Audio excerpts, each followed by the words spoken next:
ಸಾಮಾನ್ಯವಾಗಿ ನಾವು ಯಾವುದಾದ್ರೂ ಸಾರ್ವಜನಿಕ ಸ್ಥಳಗಳಿಗೆ ಹೋದಾಗ ನಮ್ಮ ಮನಸ್ಸಲ್ಲಿ ಒಂದು ಅಲಿಖಿತ ನಂಬಿಕೆ ಇರುತ್ತೆ. ಹೌದು, ಒಂದು ಸೇಫ್ಟಿ ಫೀಲಿಂಗ್ ಇರುತ್ತೆ. ಕರೆಕ್ಟ್. ಒಂದು ಉದಾಹರಣೆ ತಗೊಳ್ಳೋಣ. ಫ್ಯಾಮಿಲಿ ಜೊತೆ ಒಂದು ಸಿನಿಮಾ ನೋಡಕ್ಕೆ ಚಿತ್ರಮಂದಿರಕ್ಕೆ ಹೋಗ್ತೀವಿ. ಅಲ್ಲಿ ಆರಾಮಾಗಿ ಕೂತು ಕ್ಲೈಮ್ಯಾಕ್ಸ್ ದೃಶ್ಯ ನೋಡ್ತಾ ಇರ್ತೀವಲ್ವಾ? ಆ ಕ್ಷಣದಲ್ಲಿ ನಾವು ಪರದೆ ಮೇಲಿನ ದೃಶ್ಯಗಳಲ್ಲಿ ಎಷ್ಟು ತಲ್ಲೀನರಾಗಿರ್ತೀವಿ ಅಂದ್ರೆ ಆ ಮೇಲ್ಛಾವಳಿ ನಮ್ಮನ್ನ ರಕ್ಷಿಸ್ತಿದೆ ಅನ್ನೋ ಕನಿಷ್ಠ ಯೋಚನೆ ಕೂಡ ನಮಗೆ ಬರಲ್ಲ. ಅದು ವ್ಯವಸ್ಥೆ ಮೇಲಿನ ನಮ್ಮ ನಂಬಿಕೆ. ನಿಜ. ಆದ್ರೆ ಆ ಮೇಲ್ಚಾವಣಿಯೇ ದಿಢೀರಂತ ನಮ್ಮೇಲೆ ಕುಸ್ತು ಬಿದ್ರೆ? ಅಯ್ಯೋ, ಅದನ್ನು ಊಹಿಸ್ಕೊಳ್ಳೋಕ್ಕೂ ಕಷ್ಟ. ಅದು ಕೇವಲ ಒಂದು ಅಪಘಾತ ಆಗಿರಲ್ಲ. ಆ ಸುರಕ್ಷಿತ ಜಾಗಗಳ ಬಗೆಗಿನ ನಮ್ಮ ವಿಶ್ವಾಸವನ್ನೇ ಅದು ಬುಡಮೇಲ್ ಮಾಡುತ್ತೆ. ಖಂಡಿತ. ಆ ವಿಶ್ವಾಸ ಕೇವಲ ಆ ಕಾಂಕ್ರೀಟ್ ಅಥವಾ ಸಿಮೆಂಟ್ ಮೇಲಿನ ಭರವಸೆ ಅಲ್ಲ. ಅದು ನಮ್ಮ ಸಂಪೂರ್ಣ ಆಡಳಿತ ಮತ್ತೆ ಇಂಜಿನಿಯರಿಂಗ್ ವ್ಯವಸ್ಥೆಯ ಮೇಲಿನ ನಂಬಿಕೆ. ಹೌದು. ಸುತ್ತೆ ಅನ್ನೋ ಭರವಸೆ ಇರುತ್ತೆ. ಆ ಭರವಸೆ ಯಾವೇ ಎಚ್ಚರಿಕೆ ಇಲ್ಲದೆ ಕುಸಿದು ಬಿದ್ದಾಗ ಅದರ ಹಿಂದಿರೋ ಆ ನಿರ್ಲಕ್ಷ್ಯದ ಸರಪಳಿಯನ್ನ ನಾವು ವಿಶ್ಲೇಷಿಸಲೇಬೇಕಾಗತ್ತೆ. ಎಕ್ಸಾಕ್ಟ್ಲಿ.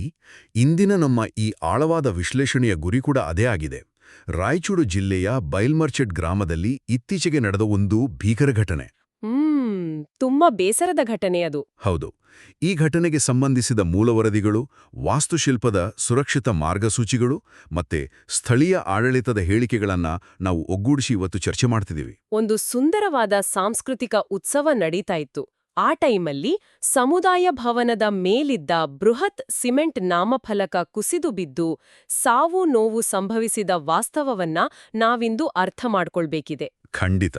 ವ್ಯವಸ್ಥೆಯ ವೈಫಲ್ಯ ಎಲ್ಲಿಯಾಯಿತು, ಅದರ ಹಿಂದಿನ ತಾಂತ್ರಿಕ ಕಾರಣಗಳು ಏನು, ಮತ್ತೆ ಸಾರ್ವಜನಿಕ ಮೂಲಸೌಕರ್ಯಗಳ ಗುಣಮಟ್ಟದ ಲೆಕ್ಕಪರಿಶೋಧನೆ ಹೇಗೆ ಕೆಲಸ ಮಾಡುತ್ತೆ ಅನ್ನೋದನ್ನು ನಾವು ಆಳವಾಗಿ ಅರಿಯಲಿದ್ದೇವೆ. ಅಂದ್ರೆ ಆ ವರದಿಗಳನ್ನ ಗಮನಿಸಿದಾಗ ಸಾರ್ವಜನಿಕ ಕಟ್ಟಡಗಳ ಸುರಕ್ಷತೆ ಹೇಗೆ ನಿರ್ಧಾರ ಆಗತ್ತೆ, ಅಭಿವೃದ್ಧಿಯ ಹೆಸರಿನಲ್ಲಿ ನಡೆಯುವ ಕಾಮಗಾರಿಗಳ ಹಿಂದೆ ಏನೆಲ್ಲ ರಾಜಿ ಆಗತ್ತೆ ಅನ್ನೋದನ್ನ ನೋಡ್ಬೇಕು. ಮತ್ತೆ ಅಂತಿಮವಾಗಿ ಇದರ ಹೊಣೆಗಾರಿಕೆ ಯಾರ್ದು ಅನ್ನೋ ಗಂಭೀರ ವಿಷಯವನ್ನ ಕೂಡ ನಾವಿಲ್ಲಿ ಬಿಡಿಸಿಡ್ಲಿದ್ದೇವೆ. ಹೌದು. ಹಾಗಾದ್ರೆ ಆ ರಾತ್ರಿ ಬೈಲ್ ಮರ್ಚೆಟ್ ಗ್ರಾಮದಲ್ಲಿ ನಿಜಕ್ಕೂ ಏನಾಯಿತು ಅನ್ನೋದನ್ನ ಮೊದಲು ನೋಡೋಣ. ವರದಿಗಳ ಪ್ರಕಾರ ಅಂದು ಇಡೀ ಗ್ರಾಮದಲ್ಲಿ ಒಂದು ಹಬ್ಬದ ವಾತಾವರಣ ಇತ್ತು. ಬಯಲಾಟ ನಡೀತಾ ಇತ್ತಲ್ವಾ? ಹೌದು. ಗ್ರಾಮಸ್ಥರೆಲ್ಲರೂ ಒಗ್ಗೂಡಿ ಸಾಂಪ್ರದಾಯಿಕ ಬಯಲಾಟದ ಸೌಂದರ್ಯವನ್ನ ಆಸ್ವಾದಿಸ್ತಾ ಇದ್ರು. ಬಯಲಾಟ ಅಂದೇ ಗೊತ್ತಲ್ವಾ, ಇಡೀ ಊರಿಗೂರೇ ಒಂದ್ ಕಡೆ ಸೇರುವಂಥದ್ದು, ಪರಸ್ಪರ ಬೆರೆಯುವಂತ ಒಂದು ಅದ್ಭುತ ಕ್ಷಣ ಅದು. ನಿಜ. ಹಳ್ಳಿ ಕಡೆ ಅದೊಂದು ದೊಡ್ಡ ಸಂಭ್ರಮ. ಆ ಸಂಭ್ರಮದ ವಾತಾವರಣದಲ್ಲಿ ಸಮುದಾಯ ಭವನದ ಮೇಲ್ಭಾಗದಲ್ಲಿ ಒಂದು ಬೃಹತ್ ಸಿಮೆಂಟ್ ನಾಮಫಲಕ ಇತ್ತು. ಅಂದ್ರೆ ಆ ಕಟ್ಟಡದ ಹೆಸರನ್ನ ಬರ್ದಿದ್ದ ಅತ್ಯಂತ ಭಾರವಾದ ಸಿಮೆಂಟ್ ಬೋರ್ಡ್. ಆ ಬೋರ್ಡ್ ದಿಢೀರಂತ ಕೆಳಗೆ ಕೂತಿದ್ದ ಜನರ ಮೇಲೆಯೇ ಕುಸಿದು ಬಿದ್ದಿದೆ. ಯಾರೂ ಕೂಡ ಊಹಿಸದಂತಹ ದೊಡ್ಡ ದುರಂತವಾಗಿ ಹೋಯಿತು ಆ ಕ್ಷಣ. ಇಲ್ಲಿ ನಾವು ಗಮನಿಸಬೇಕಾದ ತಾಂತ್ರಿಕ ಅಂಶ ಏನೆಂದ್ರೆ ಆ ಬೋರ್ಡ್ನ ತೂಕ ಮತ್ತೆ ಅದು ಅಳವಡಿಸಲ್ಪಟ್ಟಿದ್ದ ಎತ್ತರ. ಎತ್ತರ ಕೂಡ ಮುಖ್ಯ ಆಗತ್ತಾ? ಖಂಡಿತ. ಸಮುದಾಯ ಭವನಗಳು ಸಾಮಾನ್ಯವಾಗಿ ತುಂಬಾ ಎತ್ತರದ ಗೋಡೆಗಳನ್ನ ಹೊಂದಿಸ್ತವೆ.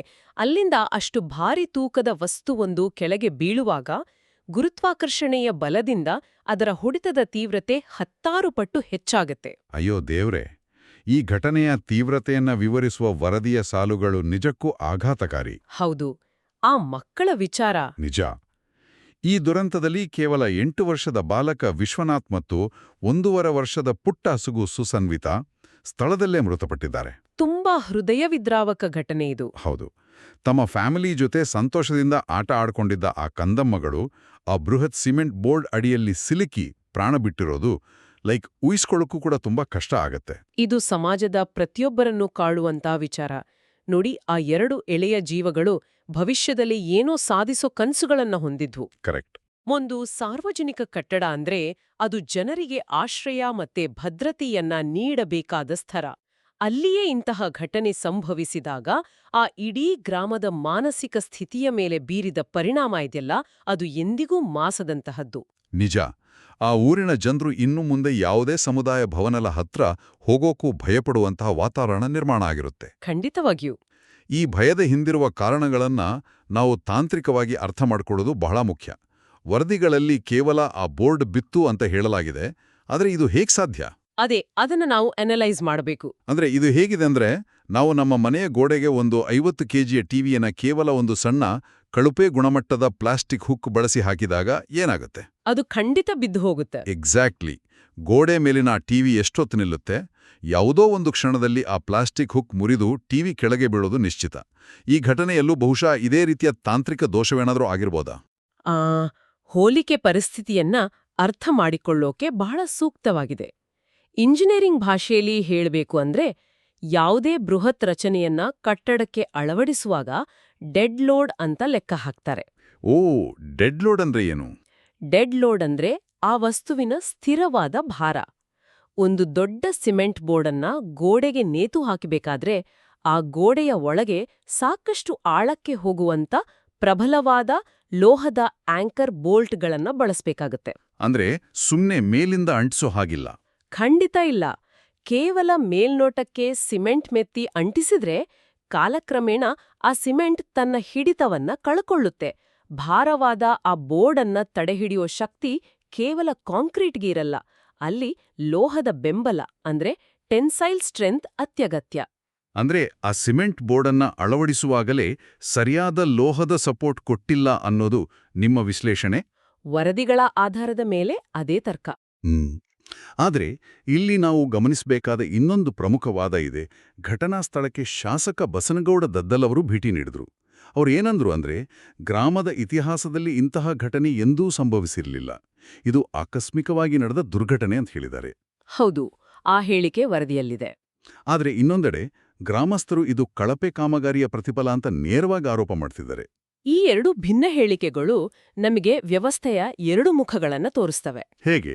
ಆಡಳಿತ ವ್ಯವಸ್ಥೆ ಇಂತಹ ಘಟನೆಗಳನ್ನ ಆಕಸ್ಮಿಕ ಅಂತ ಕರೆದು ತಮ್ಮ ಜವಾಬ್ದಾರಿಯಿಂದ ನುಣಿಸ್ಕೊಳ್ಳೋ ಪ್ರಯತ್ನ ಮಾಡೋದು ಸಾಮಾನ್ಯ. ಆದ್ರೆ ಗ್ರಾಮಸ್ಥರ ವಾದ ವಾಸ್ತವಕ್ಕೆ ಹೆಚ್ಚು ಹತ್ತರಾಗಿದೆ. ಯಾಕೆಂತ ವಿವರಿಸಬಹುದಾ? ನೋಡಿ, ಒಂದು ಜಡ ವಸ್ತು ಯಾವುದೇ ಬಾಹ್ಯ ಒತ್ತಡ ಇಲ್ಲದೆ ತಾನೇ ತಾನಾಗಿ ಕೆಳಗೆ ಬೀಳೋಕೆ ವಿಜ್ಞಾನದಲ್ಲಿ ಸಾಧ್ಯನೇ ಇಲ್ಲ. ಆದ್ರೆ ಇಲ್ಲಿ ಒಂದು ಪ್ರಶ್ನೆ ಬರುತ್ತೆ. ಗುತ್ತಿಗೆದಾರರು ಅಥವಾ ಅಧಿಕಾರಿಗಳನ್ನ ತಕ್ಷಣ ದೂಷಿಸೋದು ಸರಿಯೇ? ಆ ಪ್ರಶ್ನೆ ಸಹಜ. ಕಟ್ಟಡ ನಿರ್ಮಾಣ ಮಾಡುವಾಗ ಎಷ್ಟು ಅಂಶಗಳಿರ್ತಾವಲ್ವಾ? ಅದಿನ ಏನಾದ್ರೂ ಭಾರೀ ಬಿರುಗಾಳಿ ಬಂದಿರಬಹುದಲ್ವೇ? ಅಥವಾ ಯಾವುದೋ ನೈಸರ್ಗಿಕ ಬದಲಾವಣೆಯಿಂದ ಆ ಬೋರ್ಡ್ ಕುಸಿದಿರಬಹುದೇ? ತನಿಖೆ ಪೂರ್ಣಗೊಳ್ಳುವ ಮುನ್ನವೇ ಕೇವಲ ಒಂದು ಘಟನೆಯ ಆಧಾರದ ಮೇಲೆ ಇಡೀ ಕಾಮಗಾರಿಯನ್ನೇ ಕಳಪೆ ಅಂತ ನಿರ್ಧರಿಸಬಹುದಾ? ನಾವು ನಿಷ್ಪಕ್ಷಪಾತವಾಗಿ ನೋಡಬೇಕಲ್ವಾ? ಖಂಡಿತ. ನಾವು ಯಾವುದೇ ಪಕ್ಷ ವಹಿಸದೆ ವರದಿಗಳನ್ನ ಮಾತ್ರ ನೋಡಿದಾಗ ಬಿರುಗಾಳಿ ಅಥವಾ ನೈಸರ್ಗಿಕ ವಿಕೋಪಗಳ ಕಾರಣ ನೀಡುವ ವಾದವನ್ನ ಗುತ್ತಿಗೆದಾರರು ಆಗಾಗ ಬಳಸ್ತಾರೆ. ಆದರೆ ಸಿವಿಲ್ ಇಂಜಿನಿಯರಿಂಗ್ ನಿಯಮಾವಳಿಗಳ ಪ್ರಕಾರ ನೋಡಿದಾಗ ಈ ವಾದ ನಿಲ್ಲಲ್ಲ. ಸಾರ್ವಜನಿಕ ಕಟ್ಟಡಗಳನ್ನ ವಿನ್ಯಾಸ ಮಾಡುವಾಗ ಫ್ಯಾಕ್ಟರ್ ಆಫ್ ಸೇಫ್ಟಿ ಅಂದ್ರೆ ಸುರಕ್ಷತಾ ಗುಣಾಂಕ ಅನ್ನೋ ನಿಯಮವನ್ನ ಕಟ್ಟುನಿಟ್ಟಾಗಿ ಪಾಲಿಸಬೇಕಾಗತ್ತೆ. ಫ್ಯಾಕ್ಟರ್ ಆಫ್ ಸೇಫ್ಟಿ ಅಂದ್ರೆ ಇದರರ್ಥ ಒಂದು ಕಟ್ಟಡ ಅಥವಾ ಅದರ ಮೇಲಿರುವ ರಚನೆ 100 ಕಿಲೋಮೀಟರ್ ವೇಗದ ಬಿರುಗಾಳಿಯನ್ನ ತಡೆಯುವಂತಿರಬೇಕು ಎಂದ್ರೆ ಇಂಜಿನಿಯರ್ಗಳು ಅದನ್ನ ಇನ್ನೂ ಹೆಚ್ಚಿನ ವೇಗದ ಅಂದ್ರೆ 150 ಕಿಲೋಮೀಟರ್ ವೇಗದ ಗಾಳಿಯನ್ನ ತಡೆಯುವಂತೆ ಡಿಸೈನ್ ಮಾಡಿರ್ತಾರೆ. ಓ, ಅಂದ್ರೆ ಬಿರುಗಾಳಿ ಬಂದ್ರೂ ಕಟ್ಟಡದ ಭಾಗಗಳು ಕುಸಿಯಬಾರದು ಅನ್ನೋದು ನಿಯಮ. ಹೌದು, ಎಕ್ಸಾಕ್ಟ್ಲಿ. ವರದಿಗಳ ಪ್ರಕಾರ ಅಂದು ಬೈಲ್ಮರ್ಚಿದ್ ಗ್ರಾಮದಲ್ಲಿ ಯಾವುದೇ ಪ್ರಕೃತಿ ವಿಕೋಪ, ಬಿರುಗಾಳಿ ಅಥವಾ ಭೂಕಂಪನ ಸಂಭವಿಸಿರಲಿಲ್ಲ. ಓಹೋ, ಅಂದ್ರೆ ವಾತಾವರಣ ಶಾಂತವಾಗಿತ್ತು. ಕರೆಕ್ಟ್. ಶಾಂತವಾದ ವಾತಾವರಣದಲ್ಲಿ ಕೇವಲ ಒಂದು ನಾಮಫಲಕದ ಬೋರ್ಡ್ ತನ್ನದೇ ಆದ ಭಾರವನ್ನ ತಡೆಯಲಾಗದೆ ಕುಸಿದು ಬಿದ್ದಿದೆ ಅಂದ್ರೆ ಅಲ್ಲಿ ಸ್ಪಷ್ಟವಾಗಿ ಲೆಕ್ಕಾಚಾರ ಅಥವಾ ನಿರ್ಮಾಣದ ಗುಣಮಟ್ಟದಲ್ಲಿ ದೋಷ ಇದೆ ಅಂತಾನೆ ಅರ್ಥ. ಅರ್ಥ ಆಯ್ತು. ಕಳಪೆ ಗುಣಮಟ್ಟದ ಆಂಕರ್ ಬೋಲ್ಟ್ಗಳನ್ನ ಬಳಸಿರೋದು ಅಥವಾ ಗೋಡೆಯ ಕಾಂಕ್ರೀಟ್ ಮಿಶ್ರಣದಲ್ಲಿ ಸಿಮೆಂಟ್ ಪ್ರಮಾಣ ಕಡಿಮೆ ಇದ್ದು ಅದು ಬೋರ್ಡನ್ನ ಹಿಡಿದಿಟ್ಕೊಳ್ಳುವ ಸಾಮರ್ಥ್ಯವನ್ನ ಕಳೆದುಕೊಂಡಿರೋದು ಇದಕ್ಕೆ ಮುಖ್ಯ ಕಾರಣ ಆಗಿರಬಹುದು. ಇದನ್ನೆಲ್ಲ ಕೇಳ್ತಾ ಇದ್ರೆ ಸಾರ್ವಜನಿಕ ಕಾಮಗಾರಿಗಳ ಪ್ರಕ್ರಿಯೆ ಹೇಗೆ ನಡೆಯುತ್ತೆ ಅನ್ನೋ ಪ್ರಶ್ನೆ ಹುಟ್ಟುತ್ತೆ. ಒಂದು ಸಮುದಾಯ ಭವನ ನಿರ್ಮಾಣ ಆಗಬೇಕು ಅಂದ್ರೆ ಸರ್ಕಾರದಿಂದ ಅನುದಾನ ಬಿಡುಗಡೆ ಆಗುತ್ತೆ. ಆಮೇಲೆ ಟೆಂಡರ್ ಕರೀತಾರೆ. ಹೌದು. ಆ ಟೆಂಡರ್ ಪ್ರಕ್ರಿಯೆಯ ಮೂಲಕ ಒಬ್ಬ ಗುತ್ತಿಗೆದಾರನನ್ನ ಆಯ್ಕೆ ಮಾಡಲಾಗುತ್ತೆ. ಇಲ್ಲಿಂದಲೇ ಅಸಲಿ ಆಟ ಶುರುವಾಗುತ್ತೆ ಅಲ್ವಾ? ಆ ಆಟದ ಸ್ವರೂಪವೇ ಇಂಥ ದುರಂತಗಳಿಗೆ ನಾಂದಿ ಹಾಡುತ್ತೆ. ಟೆಂಡರ್ ಪಡೆದ ಗುತ್ತಿಗೆದಾರ ಅದನ್ನ ಬೇರೊಬ್ಬ ಸಬ್ ಕಾಂಟ್ರಾಕ್ಟರ್ಗೆ ಕೊಡ್ತಾನೆ. ಉಪಗುತ್ತಿಗೆದಾರ. ಹೌದು. ಪ್ರತಿಯೊಂದು ಹಂತದಲ್ಲೂ ಲಾಭದ ಅಂಶವನ್ನ ಕಡಿತ ಮಾಡ್ತಾ ಬರ್ತಾರೆ. ಅಂತಿಮವಾಗಿ ಕಾಮಗಾರಿ ನಡೆಯೋವಾಗ ಲಾಭ ಹೆಚ್ಚಿಸ್ಕೊಳ್ಳೋಕೆ ಬಳಸುವ ವಸ್ತುಗಳ ಗುಣಮಟ್ಟದಲ್ಲಿ ರಾಜಿ ಮಾಡ್ಕೊಳ್ತಾರೆ. ಕಳಪೆ ವಸ್ತುಗಳನ್ನ ಬಳಸೋದು. ಕರೆಕ್ಟ್. ಅತ್ಯುತ್ತಮ ಗುಣಮಟ್ಟದ ಬೋಲ್ಟ್ಗಳನ್ನ ಬದಲು ಅಗ್ಗದ ಮತ್ತೆ ಬೇಗನೆ ತುಕ್ಕು ಹಿಡಿಯೋ ಬೋಲ್ಟ್ಗಳನ್ನ ಬಳಸೋದು.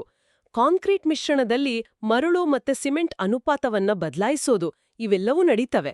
ಆದ್ರೆ ಈ ಕಾಮಗಾರಿಯನ್ನ ಮೇಲ್ವಿಚಾರಣೆ ಮಾಡೋಕೆ ಸರ್ಕಾರಿ ಇಂಜಿನಿಯರ್ಗಳಿರ್ತಾರಲ್ವಾ, ಅವ್ರ ಕಣ್ಣಿಗೆ ಈ ಕಳಪೆ ಕಾಮಗಾರಿ ಬೀಳಲ್ವಾ? ಬೀಳ್ಬೇಕು, ಅದೇ ಅವರ ಕೆಲ್ಸ. ಕಿರಿಯ ಎಂಜಿನಿಯರ್ ಅಂದ್ರೆ ಜೂನಿಯರ್ ಎಂಜಿನಿಯರ್ ಪ್ರತಿನಿತ್ಯದ ಕಾಮಗಾರಿಯನ್ನ ಪರಿಶೀಲಿಸಬೇಕು. ಓಕೆ. ಆ ನಂತರ ಸಹಾಯಕ ಕಾರ್ಯನಿರ್ವಾಹಕ ಇಂಜಿನಿಯರ್ ಬಂದು ಗುಣಮಟ್ಟವನ್ನ ದೃಢೀಕರಿಸಿ ಪ್ರಮಾಣಪತ್ರಕ್ಕೆ ಸಹಿ ಹಾಕಿದ ಮೇಲೆಯೇ ಗುತ್ತಿಗೆದಾರನಿಗೆ ಹಣ ಪಾವತಿಯಾಗುತ್ತೆ. ಓ, ಇಷ್ಟೆಲ್ಲ ಪ್ರೋಸೆಸ್ ಇದೆಯಾ? ಹೌದು. ಈ ಲೆಕ್ಕ ಪರಿಶೋಧನಾ ವ್ಯವಸ್ಥೆ ಸರಿಯಾಗಿ ಕೆಲಸ ಮಾಡಿದ್ರೆ ಆ ಕಳಪೆ ಸಿಮೆಂಟ್ ಬೋರ್ಡ್ ಅಳವಡಿಕೆಯ ಹಂತದಲ್ಲಿಯೇ ತಡೆಯಲ್ಪಡುತ್ತಿತ್ತು. ಆದ್ರೆ ಭ್ರಷ್ಟಾಚಾರ ಅಥವಾ ನಿರ್ಲಕ್ಷ್ಯದ ಕಾರಣದಿಂದ ಕಣ್ಣು ಮುಚ್ಚಿ ಸಹಿ ಹಾಕುವ ಪ್ರವೃತ್ತಿ ನಮ್ಮ ಆಡಳಿತ ವ್ಯವಸ್ಥೆಯಲ್ಲಿದೆ. ಆ ಒಂದು ಸಹಿ ಭವಿಷ್ಯದಲ್ಲಿ ಜನರ ಜೀವವನ್ನ ಬಲಿ ಪಡೆಯುವ ಮರಣಶಾಸನವಾಗಿ ಬದಲಾಗುತ್ತೆ ಅನ್ನೋದನ್ನ ಈ ಬೈಲ್ ಮರ್ಷಡ್ ದುರಂತ ಸಾಬೀತುಪಡಿಸಿದೆ ಅಲ್ವಾ? ಖಂಡಿತ. ಇದು ಕಟು ಸತ್ಯ. ಆ ನಿರ್ಲಕ್ಷ್ಯದ ಬೆಲೆಯನ್ನ ಸಾಮಾನ್ಯ ಜನರು ಹೇಗೆ ತಿರುತ್ತಿದ್ದಾರೆ ಅನ್ನೋದನ್ನ ವರದಿಗಳು ಕಣ್ಣಿಗೆ ಕಟ್ಟುವಂತೆ ವಿವರಿಸಿವೆ. ಈ ದುರಂತದಲ್ಲಿ ಮೃತಪಟ್ಟವರ ಕತೆ ಒಂದು ಕಡೆ ಆದ್ರೆ, ಬದುಕುಳಿದವರ ಸ್ಥಿತಿ ಇದೆಯಲ್ಲ, ಅದು ಅದಕ್ಕಿಂತಲೂ ಭೀಕರವಾಗಿದೆ. ಹೌದು, ಗಾಯಗೊಂಡವರ ಪರಿಸ್ಥಿತಿ ತುಂಬ ಶೋಚನೀಯವಾಗಿದೆ. ನಾಮಫಲಕ ಕುಸಿದು ಬಿದ್ದ ರಭಸೆಷ್ಟಿಸ್ತಂದ್ರೆ, ಕೆಳಗೆ ಕುಳಿತಿದ್ದ 28 ವರ್ಷದ ಬಸಮ್ಮನ್ಮಹರ ಒಂದು ಕಾಲು ಸಂಪೂರ್ಣವಾಗಿ ಕತ್ತರಿಸಲ್ಪಟ್ಟಿದೆ. ಅಯ್ಯೋ, ಅದಕ್ಕಿಂತ ಆತಂಕಕಾರಿ ವಿಷಯ ಏನಂದ್ರೆ, ಬಸಮ್ಮ ಅವರ ಮಗಳಾದ 17 ವರ್ಷದ ಲಕ್ಷ್ಮಿಯ ಪರಿಸ್ಥಿತಿ. ಆಕೆ ತನ್ನ 2 ಕಾಲುಗಳನ್ನ ಕಳ್ಕೊಂಡಿದ್ದಾಳೆ. ಒಮ್ಮೆ ಯೋಚನೆ ಮಾಡಿ, ಕೇವಲ 17 ವರ್ಷದ ಹುಡುಗಿ, ಇಡೀ ಜೀವನ ಅವಳ ಮುಂದಿತ್ತು. ಅವಳ ಭವಿಷ್ಯದ ಕನಸುಗಳು, ಅವಳ ಓದು, ಅವಳ ಆಸೆ ಆಕಾಂಕ್ಷೆಗಳು ಎಲ್ಲವೂ ಆ ಒಂದು ಕ್ಷಣದಲ್ಲಿ ಆ ಸಿಮೆಂಟ್ ಬೋರ್ಡ್ನ ಕೆಳಗೆ ನಜ್ಜುಗುಜ್ಜಾಗಿ ಹೋದ್ವು ಅಲ್ವಾ? ಹೌದು. ತನ್ನ 2 ಕಾಲುಗಳನ್ನ ಕಳೆದುಕೊಂಡು ಶಾಶ್ವತವಾಗಿ ಚಲನಶೀಲತೆಯನ್ನ ಕಳೆದುಕೊಂಡಿರೋ ಆಕೆಯ ಮಾನಸಿಕ ಸ್ಥಿತಿಯನ್ನ ಊಹಿಸಿಕೊಳ್ಳೋಕ್ಕೂ ಅಸಾಧ್ಯ. ಇದು ಕೇವಲ ದೈಹಿಕಾಂಗವೈಕಲ್ಯ ಅಲ್ಲ, ಇದು ಆ ಇಡೀ ಕುಟುಂಬದ ಆರ್ಥಿಕ ಮತ್ತೆ ಸಾಮಾಜಿಕ ಬದುಕಿನ ಮೇಲಾದ ಬಹುದೊಡ್ಡ ಪ್ರಹಾರ. ನಿಜ. ಗ್ರಾಮೀಣ ಭಾಗದಲ್ಲಿ ದೈಹಿಕ ಶ್ರಮವೇ ಜೀವನದ ಆಧಾರ ಆಗಿರುವಾಗ ಹೀಗೆ ಕೈಕಾಲು ಕಳೆದುಕೊಂಡ್ರೆ ಅವರ ಮುಂದಿನ ಬದುಕೇನು ಹೇಳಿ? ಆಸ್ಪತ್ರೆಯ ವೆಚ್ಚ, ಭವಿಷ್ಯದ ನಿರ್ವಹಣೆ ಇವೆಲ್ಲವೂ ಆ ಕುಟುಂಬವನ್ನ ಸಾಲದ ಸುಳಿಗೆ ತಳ್ಳುತ್ತವೆ. ಜೊತೆಗೆ ವರದಿಗಳು ಉಲ್ಲೇಖಿಸಿರುವ ಇನ್ನೊಂದಂಶವನ್ನ ನಾವು ಗಮನಿಸಬೇಕು. ಪ್ರಸ್ತುತ 20 ವರ್ಷದ ವಿಶಾಲಮ್ಮ ಮತ್ತೆ 4 ವರ್ಷದ ಪುಟ್ಟ ಬಾಲಕಿ ಯಲ್ಲಮ್ಮ ರಾಯಚೂರಿನ ಒಪೆಕ್ ಆಸ್ಪತ್ರೆಯಲ್ಲಿ ಅತ್ಯಂತ ಚಿಂತಾಜನಕ ಸ್ಥಿತಿಯಲ್ಲಿ ಚಿಕಿತ್ಸೆ ಪಡಿತಾ ಇದ್ದಾರೆ. ಒಪೆಕ್ ಆಸ್ಪತ್ರೆ ಅಂದ್ರೆ ಅದು ರಾಯಚೂರಿನಲ್ಲಿರೋ ಒಂದು ಸುಸಜ್ಜಿತ ಸೂಪರ್ ಸ್ಪೆಷಾಲಿಟಿ ಆಸ್ಪತ್ರೆ ಅಲ್ವಾ? ಹೌದು, ಖಂಡಿತ. ಸಾಮಾನ್ಯವಾದ ಗಾಯಗಳಾಗಿದ್ರೆ ಸ್ಥಳೀಯ ಆಸ್ಪತ್ರೆಯಲ್ಲೇ ಚಿಕಿತ್ಸೆ ನೀಡಬಹುದಿತ್ತು. ಆದರೆ ಅವರನ್ನ ಒಪೆಕ್ ಆಸ್ಪತ್ರೆಗೆ ದಾಖಲಿಸಲಾಗಿದೆ ಅಂದ್ರೆ ಆ ಸಿಮೆಂಟ್ ಬೋರ್ಡ್ ಬಿದ್ದ ಹೊಡೆತದಿಂದ ಉಂಟಾದ ಆಂತರಿಕ ಗಾಯಗಳು ಮತ್ತು ಮೂಳೆ ಮುರಿತಗಳು ಎಷ್ಟು ಗಂಭೀರವಾಗಿದೆ ಅನ್ನೋದನ್ನ ನಾವು ಅರ್ಥ ಮಾಡ್ಕೊಳ್ಬಹುದು. ಗಾಯದ ತೀವ್ರತೆಯೇ ಆ ಕಟ್ಟಡದ ಆ ಭಾಗದ ತೂಕ ಮತ್ತೆ ಕಳಪೆ ವಿನ್ಯಾಸವನ್ನ ಸೂಚಿಸುತ್ತೆ. ವ್ಯವಸ್ಥೆಯ ತಪ್ಪುಗಳ ಭಾರ ಅಂತಿಮವಾಗಿ ಬಡವರ ಮೈಮೇಲೆ ಬೀಳತ್ತೆ ಅನ್ನೋದಕ್ಕೆ ಇದು ಒಂದು ಸ್ಪಷ್ಟ ಉದಾಹರಣೆ. ಈಗ ತನಿಖೆ ಮತ್ತೆ ಕಾನೂನು ಪ್ರಕ್ರಿಯೆಗಳು ಶುರುವಾಗಿವೆ. ಮಾನ್ವಿ ಪೊಲೀಸರು ಪ್ರಕರಣ ದಾಖಲಿಸಿಕೊಂಡು ತನಿಖೆ ಆರಂಭಿಸಿದ್ದಾರೆ ಮತ್ತೆ ಮೃತ ಮಕ್ಕಳ ದೇಹಗಳನ್ನ ಮರಣೋತ್ತರ ಪರೀಕ್ಷೆಗೆ ಕಳುಹಿಸಲಾಗಿದೆ ಅನ್ನೋ ಮಾಹಿತಿ ಇದೆ. ಇದು ಆರಂಭಿಕ ಪ್ರಕ್ರಿಯೆ. ಹೌದು. ಆದ್ರೆ ಈ ತನಿಖೆಗಳು ಕೇವಲ ಕೆಳಹಂತದ ಗುತ್ತಿಗೆದಾರನ ಬಂಧನಕ್ಕೆ ಮಾತ್ರ ಸೀಮಿತ ಆಗ್ಬಾರ್ದಲ್ವಾ? ನಿಖರವಾಗಿ. ಭಾರತದಲ್ಲಿ ಇಂತಹ ಘಟನೆಗಳು ನಡೆದಾಗ ಸಾಮಾನ್ಯವಾಗಿ ಕಟ್ಟಡ ನಿರ್ಮಿಸಿದ ಕಾರ್ಮಿಕರು ಅಥವಾ ಸಣ್ಣ ಗುತ್ತಿಗೆದಾರರ ಮೇಲೆ ಪ್ರಕರಣ ದಾಖಲಿಸಿ ಆ ಕಡತವನ್ನ ಮುಚ್ಚಿಬಿಡ್ತಾರೆ. ಹೌದು, ಅದು ತುಂಬಾ ಸರ್ವೇಸಾಮಾನ್ಯವಾಗ್ಬಿಟ್ಟಿದೆ. ಆದರೆ ನಾವು ಆಗಲೇ ಚರ್ಚೆ ಮಾಡಿದ ಹಾಗೆ ಜವಾಬ್ದಾರಿಯ ಸರಪಳಿ ಬಹಳ ದೊಡ್ಡದಿದೆ. ಆ ಕಟ್ಟಡದ ವಿನ್ಯಾಸಕ್ಕೆ ಅನುಮೋದನೆ ನೀಡಿದ ವಾಸ್ತುಶಿಲ್ಪಿ, ಬಳಕೆಯಾದ ವಸ್ತುಗಳ ಗುಣಮಟ್ಟವನ್ನ ಪ್ರಮಾಣೀಕರಿಸಿದ ಲ್ಯಾಬ್ ತಂತ್ರಜ್ಞರು ಮತ್ತೆ ಎಲ್ಲಕ್ಕಿಂತ ಮುಖ್ಯವಾಗಿ ಈ ಕಟ್ಟಡ ಸಾರ್ವಜನಿಕರ ಬಳಕೆಗೆ ಸುರಕ್ಷಿತವಾಗಿದೆ ಅಂತ ಅಂತಿಮ ಸಹಿ ಹಾಕಿದ ಉನ್ನತ ಮಟ್ಟದ ಇಂಜಿನಿಯರ್ಗಳನ್ನ ಈ ತನಿಖೆಯ ವ್ಯಾಪ್ತಿಗೆ ತರಲೇಬೇಕು. ಖಂಡಿತ. ಅವರ ಮೇಲೆ ಕಟ್ಟುನಿಟ್ಟಿನ ಕಾನೂನು ಕ್ರಮ ಜರುಗಿಸಿದ ಹೊರತು ವ್ಯವಸ್ಥೆಯಲ್ಲಿ ಬದಲಾವಣೆ ತರೋಕೆ ಸಾಧ್ಯನೇ ಇಲ್ಲ. ಈ ಸಂಪೂರ್ಣ ಆಳವಾದ ವಿಶ್ಲೇಷಣೆಯನ್ನ ನಾವು ಒಮ್ಮೆ ಹಿಂತಿರುಗಿ ನೋಡೋದಾದರೆ, ರಾಯಚೂರು ಜಿಲ್ಲೆಯ ಬೈಲ್ ಮರ್ಚಡ್ ಗ್ರಾಮದಲ್ಲಿ ನಡೆದ ಆ ಬಯಾಲಾಟದ ದುರಂತ ವ್ಯವಸ್ಥೆಯ ವೈಫಲ್ಯದ ಸ್ಪಷ್ಟ ನಿದರ್ಶನ ಆಗಿದೆ. ಹೌದು. ಒಂದು ಹಬ್ಬದ ವಾತಾವರಣ ಕ್ಷಣಾರ್ಧದಲ್ಲಿ ಶೋಕಸಾಗರವಾಗಿ ಬದಲಾದ ರೀತಿ, ಕಳಪೆ ಗುಣಮಟ್ಟದ ಇಂಜಿನಿಯರಿಂಗ್ನಿಂದಾಗಿ ಭಾರೀ ತೂಕದ ನಾಮಫಲಕ ಕುಸಿದು ಬಿದ್ದ ಪರಿಣಾಮ, ಮತ್ತೆ ಅದರಿಂದಾಗಿ ಅಮಾಯಕ ಜೀವಗಳು ಬಲಿಯಾಗಿ ಹಲವರು ಶಾಶ್ವತವಾಗಿ ಅಂಗವಿಕಲರಾದ ವಾಸ್ತವವನ್ನ ನಾವಿಂದು ಅರ್ಥ ಮಾಡಿಕೊಂಡೆವು. ನಿಜ. ಶಾಸಕರು ಇದನ್ನ ಆಕಸ್ಮಿಕ ಅಂತ ಹೇಳಬಹುದು, ಆದರೆ ಇಂಜಿನಿಯರಿಂಗ್ ವಿಜ್ಞಾನ ಮತ್ತೆ ಗುಣಮಟ್ಟದ ಲೆಕ್ಕ ಪರಿಶೋಧನೆಯ ಲೋಪಗಳು ಇದು ಕೇವಲ ನಿರ್ಲಕ್ಷ್ಯದ ಕೊಲೆ ಅನ್ನೋದನ್ನ ಎತ್ತಿ ತೋರಿಸ್ತವಲ್ವಾ? ಹೌದು.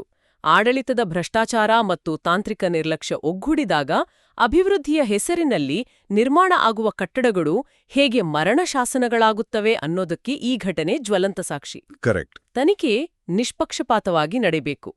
ಕಟ್ಟಡದ ತಳಪಾಯದಿಂದ ಹಿಡಿದು ಅಂತಿಮ ಅನುಮೋದನೆಯವರೆಗೆ ಭಾಗಿಯಾದ ಪ್ರತಿಯೊಬ್ಬ ಹೊಣೆಗಾರನಿಗೂ ಶಿಕ್ಷೆಯಾಗಬೇಕಿದೆ. ಖಂಡಿತ. ಈ ಆಳವಾದ ವಿಶ್ಲೇಷಣೆ ಕೇವಲ ಬಯಲ್ಮರ್ಚೆಟ್ ಗ್ರಾಮಕ್ಕೆ ಮಾತ್ರ ಸೀಮಿತ ಆಗಿಲ್ಲ. ಇದು ನಮ್ಮೆಲ್ಲರ ದೈನಂದಿನ ಸುರಕ್ಷತೆಗೆ ಸಂಬಂಧಿಸಿದ ಪ್ರಶ್ನೆ. ಹೌದು, ಪ್ರತಿಯೊಬ್ಬರಿಗೂ ಸಂಬಂಧಪಟ್ಟಿದ್ದು. ನಾವು ಪ್ರತಿದಿನ ಓಡಾಡುವ ಮೆಟ್ರೋ ಪಿಲ್ಲರ್ಗಳು, ನಾವು ಕುಳಿತುಕೊಳ್ಳುವ ಬಸ್ ನಿಲ್ದಾಣಗಳು, ನಮ್ಮೂರಿನ ಸಮುದಾಯ ಭವನಗಳು ಇವೆಲ್ಲವೂ ನಿಜಕ್ಕೂ ಸುರಕ್ಷಿತವಾಗಿವೆಯೇ? ಗುಣಮಟ್ಟದ ಮಾನದಂಡಗಳನ್ನು ಪಾಲಿಸಿಯೇ ಇವುಗಳನ್ನು ನಿರ್ಮಿಸಲಾಗಿದೆಯಾ ಅನ್ನೋದನ್ನ ಪ್ರತಿಯೊಬ್ಬರೂ ಆಲೋಚಿಸಬೇಕಾದ ಸಮಯ ಇದು. ವ್ಯವಸ್ಥೆ ಎಚ್ಚೆತ್ತುಕೊಳ್ಳುವ ಮುನ್ನ ನಾಗರಿಕರಾದ ನಾವೆಲ್ಲರೂ ಜಾಗೃತರಾಗಬೇಕಿದೆ. ಈ ಚರ್ಚೆಯನ್ನ ಮುಕ್ತಾಯಗೊಳಿಸುವ ಮುನ್ನ ಒಂದು ಆಳವಾದ ವಿಚಾರವನ್ನ ನಾವು ಪರಿಗಣಿಸೋಣ. ಮುಂದಿನ ಬಾರಿ ಯಾರೇ ಆದರೂ ಯಾವುದಾದರೂ ಹೊಸದಾಗಿ ಉದ್ಘಾಟನೆಗೊಂಡ ಸಾರ್ವಜನಿಕ ಕಟ್ಟಡದ ಒಳಗೆ ಕಾಲಿಟ್ಟಾಗ ಒಮ್ಮೆ ಮೇಲಕ್ಕೆ ನೋಡಿ. ಆ ಸುಂದರವಾದ ಮೇಲ್ಛಾವಣಿಯೋ ಅಥವಾ ಬೃಹತ್ ವಿನ್ಯಾಸವೋ ಕೇವಲ ಕಾಂಕ್ರೀಟ್ ಮತ್ತೆ ಕಬ್ಬಿಣದಿಂದ ನಿಂತಿಲ್ಲ. ಯಾವುದೋ ಸರ್ಕಾರಿ ಕಚೇರಿಯ ಧೂಳು ಹಿಡಿದ ಕಡತದಲ್ಲಿ ಆ ಕಟ್ಟಡ ಸುರಕ್ಷಿತವಾಗಿದೆ ಅಂತ ದೃಢೀಕರಿಸಿ ಹಾಕಲಾದ ಒಬ್ಬ ಅಧಿಕಾರಿಯ ಸಹಿ ಆ ಇಡೀ ಮೇಲ್ಛಾವಣೆಯನ್ನ ಎತ್ತಿ ಹಿಡಿದಿರುತ್ತೆ. ನಿಜ. ಆ ಸಹಿಯ ಹಿಂದಿರುವ ಪ್ರಾಮಾಣಿಕತೆಯೇ ನಮ್ಮೆಲ್ಲರ ಜೀವದ ರಕ್ಷಾ ಕವಚ. ಆ ಪ್ರಾಮಾಣಿಕತೆ ನಮ್ಮ ವ್ಯವಸ್ಥೆಯಲ್ಲಿ ಉಳಿದಿದೆಯಾ ಅಂತ ನಮ್ಮನ್ನು ನಾವೇ ಪ್ರಶ್ನಿಸ್ಕೊಳ್ಬೇಕಿದೆ. ಕಟ್ಟಡಗಳು ಕೇವಲ ನಿಲ್ಲೋದಷ್ಟೇ ಅಲ್ಲ, ಅವು ಜೀವಗಳನ್ನ ಕಾಯುವ ಭರವಸೆ ಆಗಬೇಕು ಅಲ್ವೇ? ಖಂಡಿತ. ಇದು ನಾವೆಲ್ಲರೂ ಆಳವಾಗಿ ಯೋಚಿಸಬೇಕಾದ ಪ್ರಶ್ನೆ. ಇದು ಇಂದಿನ ನಮ್ಮ ವಿವರವಾದ ಚರ್ಚೆ. ಮರಳಿ ಸಿಗೋಣ.